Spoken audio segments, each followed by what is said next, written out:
खरं तर भाजपला किंवा केंद्र सरकारला मोठा झटका बसलाय. जे बिल झटका कसला सरकारला बसला मी तुम्हाला सांगते.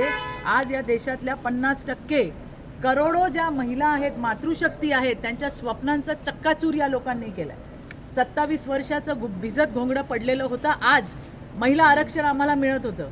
म्हणजे महिलांच्या हातातोंडाशी आलेला घास मोदी जे आम्हाला देत होते ते उधळून लावायचा डाव यांनी केला. आणि हे जल्लोष करतायत ना, आज तुमच्या माध्यमातून मला विरोधींना सांगायचंय, महाराष्ट्रामध्ये लाज वाटली पाहिजे अशा पद्धतीने. अरे जरा महिलांचा तुम्ही विचार तर करा.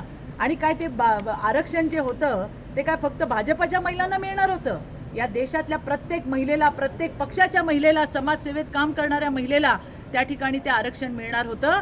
पण यांना महिलांची फक्त भाषणामध्ये महिला वापरायला हव्यात, भाषणामध्ये महिला सक्षमीकरण आणि सशक्तीकरण करायला हवे. यांचा चेहरा उघडा पडलाय. काँग्रेस असेल, उद्धव ठाकरेंची शिवसेना असेल, शरद पवारांची राष्ट्रवादी असेल, या सगळ्यांनी विरोध केलाय. आणि जल्लोष करताय ना तुम्ही जल्लोष करा.